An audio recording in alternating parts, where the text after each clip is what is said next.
You know nothing about World War II, but now I'm going to reveal some secrets. Do you know how soldiers slept in destroyed houses? You'll be shocked to learn some facts. The urban ruins of World War II were not just a battlefield. For hundreds of thousands of soldiers, they became a bedroom.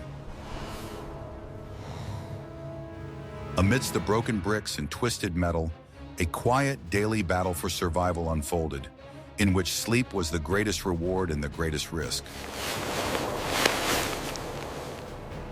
Soldiers, exhausted by battle, sought not comfort, but only temporary oblivion. They had to find a place where they could close their eyes for an hour or two without fear of collapse or sudden attack. This science of survival in a dead city was written by fatigue and soldierly ingenuity. Every house became both a fortress and a trap. The ability to read the ruins, find safe corners, and use broken furniture as cover was valued no less than the ability to shoot. It was a life devoid of any romance. Watch the video to the end to find out why the basement was not always the best choice, how soldiers created nests out of rubbish, and what interior detail could be the last line of defense in battle. What if I told you that everything you believed about surviving in the ruins wasn't entirely true? Soldiers didn't just walk into the first house they came across.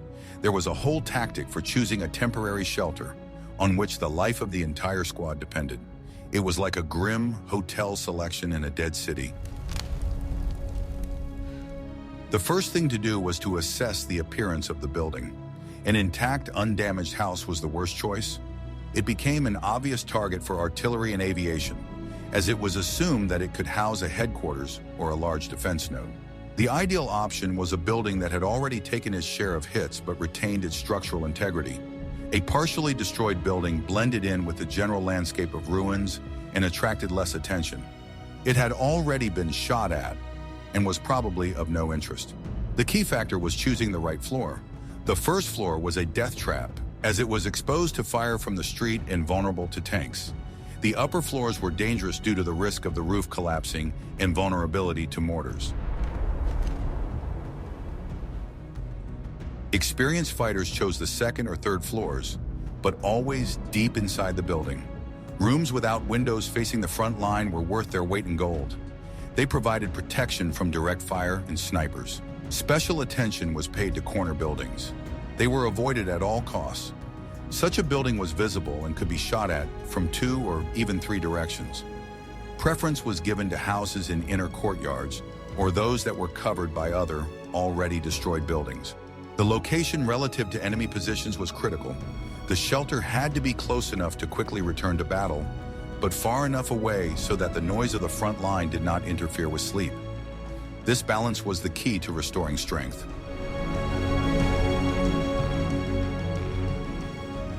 The veteran always looked for a building with several potential exits. It could be a back door, a hole in the wall leading to a neighboring stairwell, or even an entire basement labyrinth connecting several houses.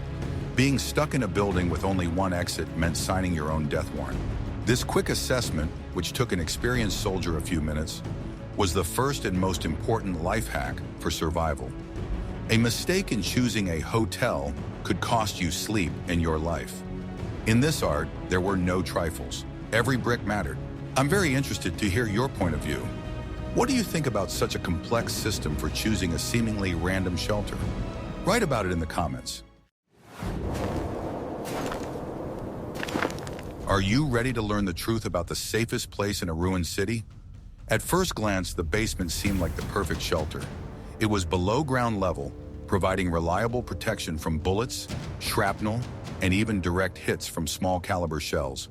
The thick foundation walls and first floor ceiling gave it the feel of a bunker. The basement provided shelter from mortar fire, which was a real scourge on the upper floors. Psychologically, being underground gave the soldiers a sense of security.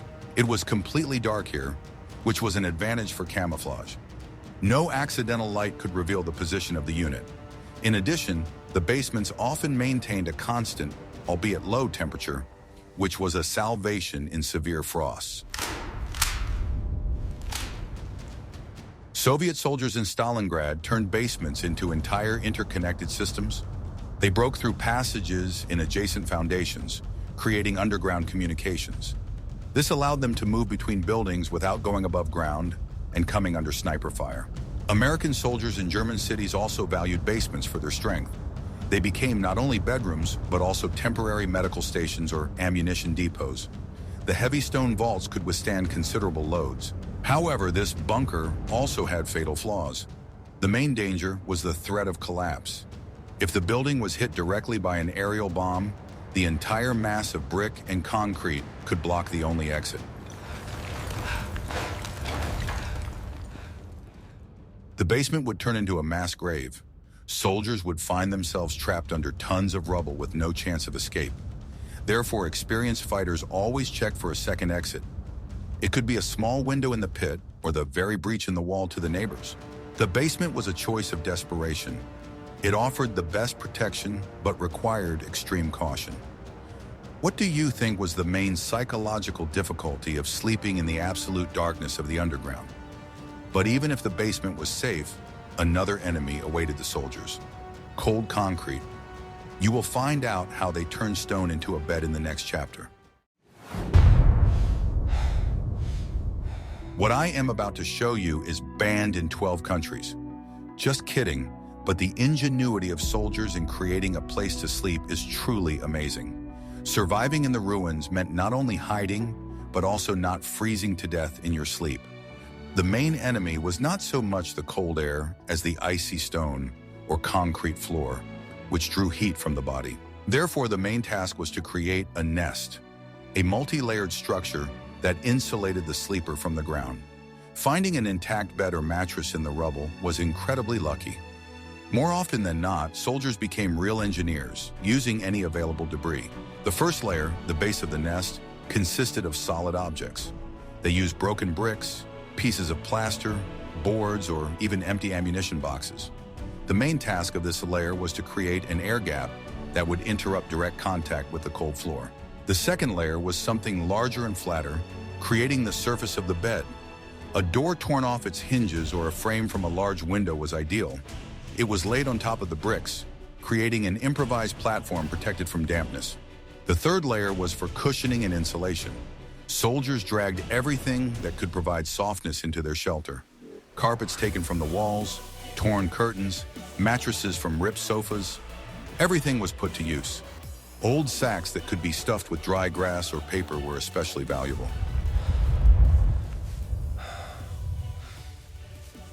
The fourth and most important layer was insulation. Newspapers, books, posters, and wallpaper were used for this. Paper, oddly enough, is an excellent heat insulator. The soldiers spread out several layers of newspapers, creating a barrier that kept the cold from below at bay. The fifth layer was personal equipment. Soldiers lay down on top of this structure, placing a duffel bag under their heads and covering themselves with a greatcoat or raincoat. If there were several people, they lay close together, using each other's body heat. British soldiers often used their gas mask bags as pillows. They were hard, but they allowed them to keep their heads elevated. American soldiers valued sleeping bags, but in urban combat conditions, not everyone had them. Sometimes furniture was used for purposes other than its intended use to create a nest. 2 chairs or armchairs placed side by side could serve as the base for a bed made of planks. Dresser drawers pushed together also formed a flat surface. Soldiers showed remarkable ingenuity in turning the chaos of destruction into something resembling order. This was not just a matter of making life more comfortable, but a vital procedure. Sleeping on bare concrete in the cold meant serious hypothermia. What if everything you were taught about safety was outdated? In a bombed-out building, the main enemy was often not the enemy, but physics itself. Every building damaged by artillery or aerial bombs became an unstable structure, ready to collapse at any moment. Soldiers had to have the skills of a civil engineer to assess the risks. Before settling down for the night, they carefully inspected the premises. The first thing they checked was the ceiling. Overhanging floor slabs, pieces of rebar, or cracked beams were a clear sign of danger. Experienced fighters never slept directly under a heavy object on the floor above. A grand piano, a massive bathtub, or a machine ready to fall through were common causes of death in sleep. Soldiers intuitively sought out the strongest areas, usually the surviving load-bearing walls. A sign of imminent collapse was the quiet but constant whispering of the building. Crumbling plaster, creaking beams, crackling brickwork. All these signs indicated that the house was alive and settling. It was impossible to stay in such a place. Dominated by the sounds of a cold, precarious environment. Vibrations posed a particular danger. A passing tank, a nearby shell explosion, or even just a strong gust of wind could be the last straw that led to collapse. Therefore, sleeping in a half-ruined building during artillery fire was extremely risky. The two exits rule was especially relevant here. If one exit was blocked, there had to be a second. Soldiers often prepared their own escape routes by clearing debris or making holes in thin partitions. Some soldiers resorted to tricks. They set up beacons. They propped a board against a suspicious beam. If the board fell or shifted, it was a signal for immediate evacuation. Sometimes the danger came not from above, but from the side. An outer wall that had lost its connection to the floors could simply fall off entirely, taking part of the floor with it. Therefore, sleeping near the outer walls, especially those facing the street, was a bad idea. Choosing a shelter was only half the battle.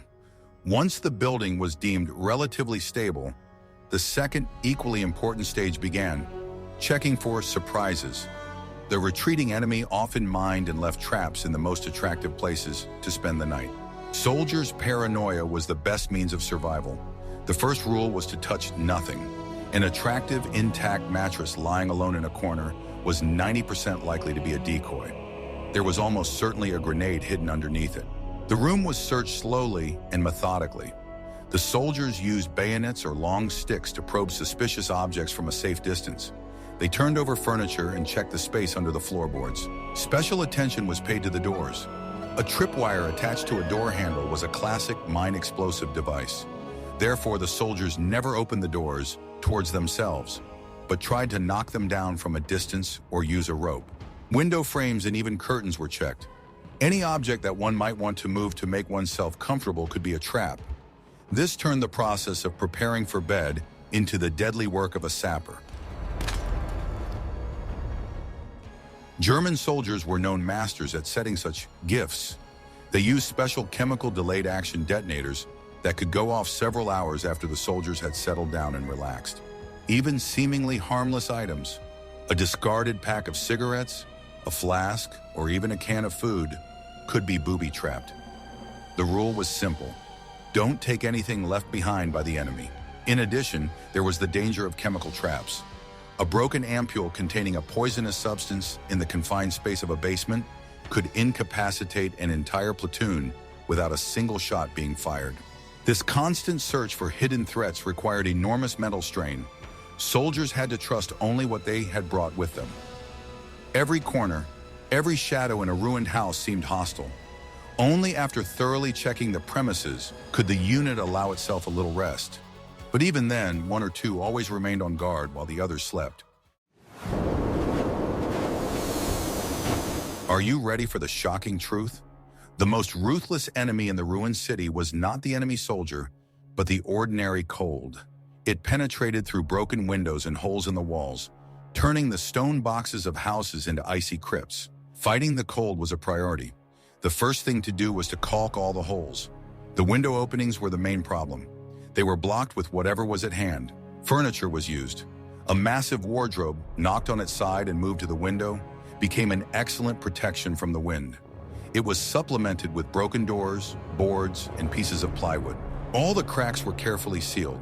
They used rags, old clothes found in the house, or even upholstery torn from sofas.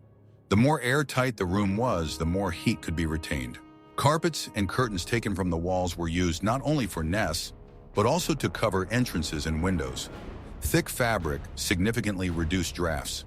Soldiers created a kind of vestibule at the entrance by hanging several layers of fabric. However, the main source of heat remained the soldiers themselves. They slept huddled close together.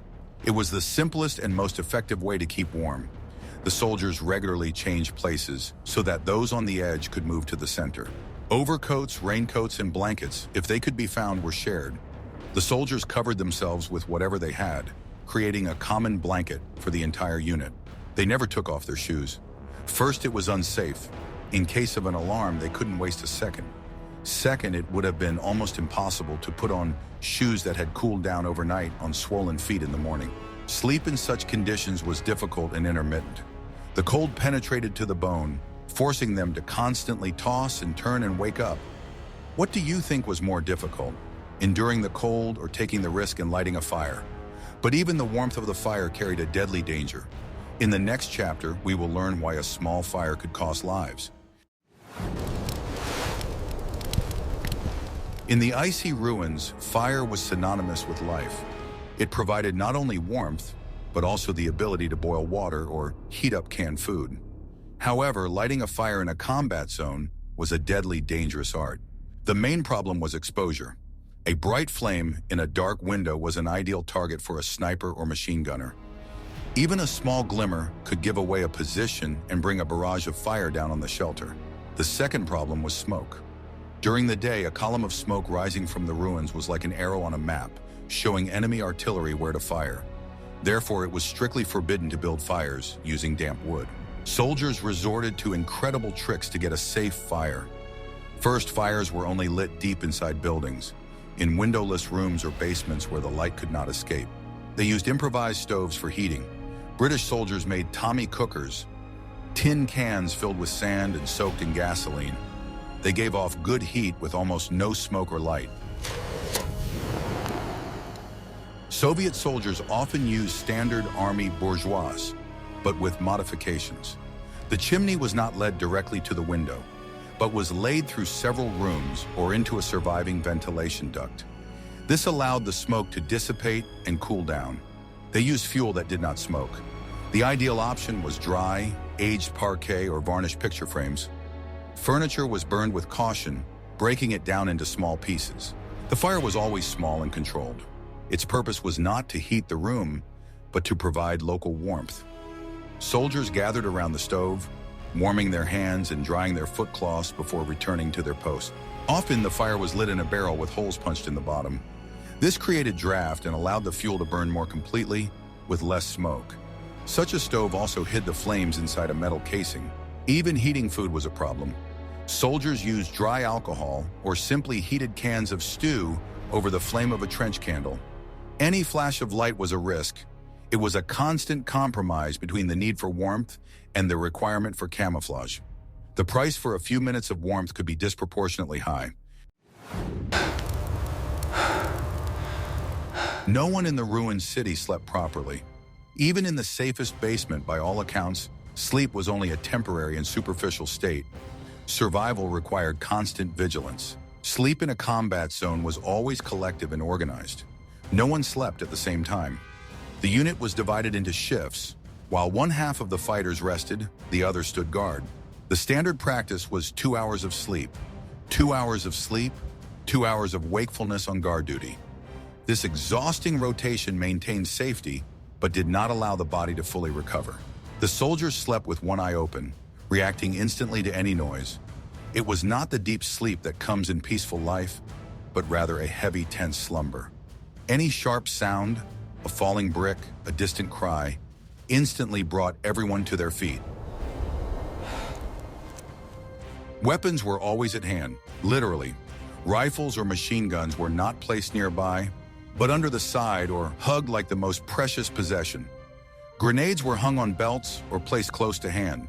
They did not take off their equipment. Soldiers slept in full gear, loosening only their belts. They slept in greatcoats, helmets, and most importantly, boots. Taking off their boots meant losing precious seconds in the event of a sudden attack. The place to sleep was chosen with defense in mind. The fighters positioned themselves so that they could control the entrances to the room. They never lay down all in one corner, but spread out so that in case of an attack, they would not become a group target. This superficial, restless sleep was part of psychological warfare. It exhausted the nervous system no less than the battles themselves. The soldiers were constantly on high alert. Even silence was the enemy. In the quiet of the ruins, every sound seemed exaggeratedly loud and threatening. Rest in such conditions was not restorative, but only a brief respite. In the morning, the soldiers woke up not rested, but only less tired than they had been in the evening. In urban warfare, furniture took on a new tactical significance. It ceased to be an everyday object and became part of the defensive system. A wardrobe, sofa, or piano could save a life. When a unit occupied a room for the night, the first thing they did was rearrange it. All large furniture was moved to the windows and doors. This was not only protection from the cold, but also the first line of defense. A massive oak wardrobe or chest of drawers, knocked on its side, became an excellent barricade, capable of stopping bullets and small shrapnel. The space behind the wardrobe, stuffed with rags or books, turned into a reliable machine gun nest. The windows were the most vulnerable point. They were not simply covered with curtains, they were barricaded. Soldiers built entire structures out of tables, chairs, and nightstands in front of the windows, leaving only a narrow slit for observation and shooting. 0500. Keep it tight. The grand piano, thanks to its size and weight, was a real gift. It was often used to block wide doorways or arches. It was extremely difficult to break through such a barrier. Sofas and armchairs were also put to use. They were stacked on top of each other to create a parapet. Strangely enough, the soft upholstery did a good job of absorbing the energy of bullets. American soldiers called this a furniture fort. Beds, especially those with sturdy metal backs, were turned over and used as shields. The space under the bed, littered with mattresses, served as the last refuge in the room. Even books were used for fortification. Soldiers laid out thick volumes to form walls that provided good protection from pistol bullets and shrapnel. The library was turned into a pillbox. The stairwells were barricaded with particular care. Any furniture that could be dragged was thrown onto the steps, creating a blockade. This was done to slow down the advance of the enemy assault group. Sleeping in a ruined house was not only a physical ordeal, but also a difficult psychological one. The soldiers spent the night in a space that had recently been someone's home. This contrast between war and peaceful everyday life created an oppressive, surreal atmosphere. The soldiers slept in their overcoats with their weapons on the floor, while family photos hung on the walls. They lit a fire in the stove, using carved chair legs as fuel, while a surviving clock ticked on the wall nearby. It was an intrusion into someone else's tragedy. Soldiers found letters, women's clothing, and kitchen utensils in desk drawers. These objects of peaceful life contrasted sharply with the dirt, weapons, and smell of gunpowder that the soldiers brought with them. This way of life was devoid of any respect for the past. Necessity forced them to use everything. Beautiful parquet floors were broken up for firewood without hesitation. Porcelain tableware was used as plates for stew. Sometimes soldiers found untouched pantries with canned food or wine cellars. It was a real celebration, a brief escape from reality. But even in these moments, it was impossible to relax. The psyche quickly adapted to this absurdity. After a few days of fighting in the city, soldiers no longer paid attention to the fact that they were sleeping on the living room floor, next to a broken mirror and a piano. Ruins became the new norm.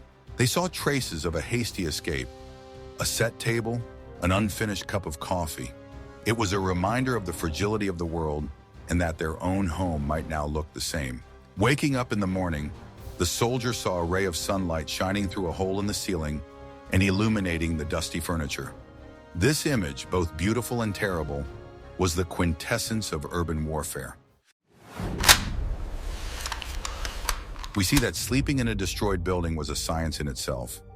It was not just a respite, but an active struggle for survival that required engineering ingenuity, constant vigilance, and psychological fortitude. Basements, furniture, and nests made of debris were all tools in this daily battle. The experience of these soldiers shows how quickly a person can adapt to unimaginable conditions. They turned chaos into a semblance of order and other people's homes into temporary fortresses. It was a harsh existence in which there was no place for heroism in its traditional sense, but there was a constant struggle for survival. What did you find most inventive in the stories about setting up life in the ruins? Suggest topics for future videos that you would like to see on our channel in the comments. And don't forget to subscribe so you don't miss out on new research into soldiers' ingenuity.